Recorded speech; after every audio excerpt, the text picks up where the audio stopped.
發現法團好似監控狂咁樣喺走廊攬裝 CCTV， 小業主可以用啲乜嘢嘅法律逼佢哋限時清拆？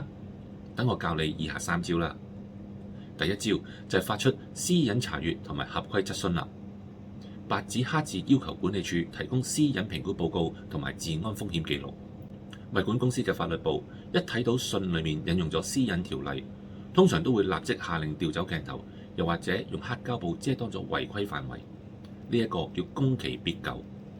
第二招就係向私隱專員公署實名舉報啦。影低鏡頭射住你門口嘅相，直接上網投訴。公署會派執法人員落去大廈查 server 記錄。法團如果唔遵從公署發出嘅執行通知，即屬刑事犯罪。相關委員係可以最高被判罰款5萬元同埋監禁2年㗎。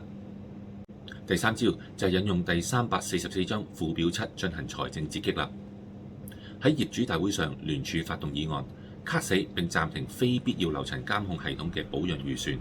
當開支被大會卡死，主席自然乖乖認輸拆天眼啦。